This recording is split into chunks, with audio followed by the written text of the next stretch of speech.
శ్రీరాముడు లక్ష్మణుడు కలిసి వచ్చి 6 లక్షల బంగారు నాణాలను ముస్లిం నవాబు గారికి ఇచ్చారని మీకు తెలుసా? ఇది భద్రాచలం ప్రాంతానికి పన్ను వసూలు చేసే అధికారి అయిన కంచర్ల గోపన్న కథ.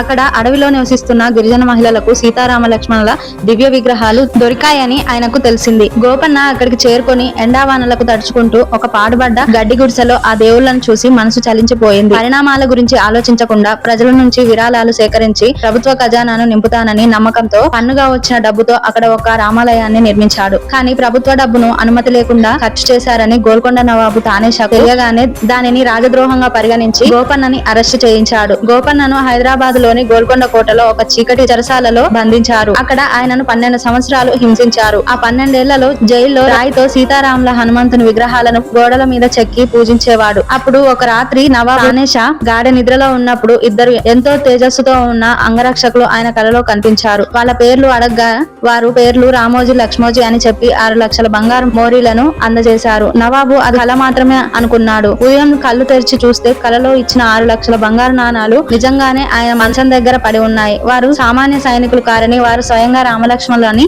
ఆయనకు అర్థమైంది. ఏడుస్తూ జైలుకు వెళ్లి గోపన్న పాదాలు పట్టుకొని క్షమాపణలు అడిగి ఆయనను ఎంతో గౌరవంగా విడుదల చేశాడు. ఆ రోజు నుంచి గోపన్నను రామదాసుగా పిలువబడ్డాడు. ఈ పవిత్ర స్థలమే తెలంగాణలో భద్రాచల రామాలయం. ఫ్రెండ్స్, వీడియో నచ్చితే లైక్ చేసి సబ్స్క్రైబ్ చేసుకోండి. జై శ్రీరామ్ అని కామెంట్ చేయండి.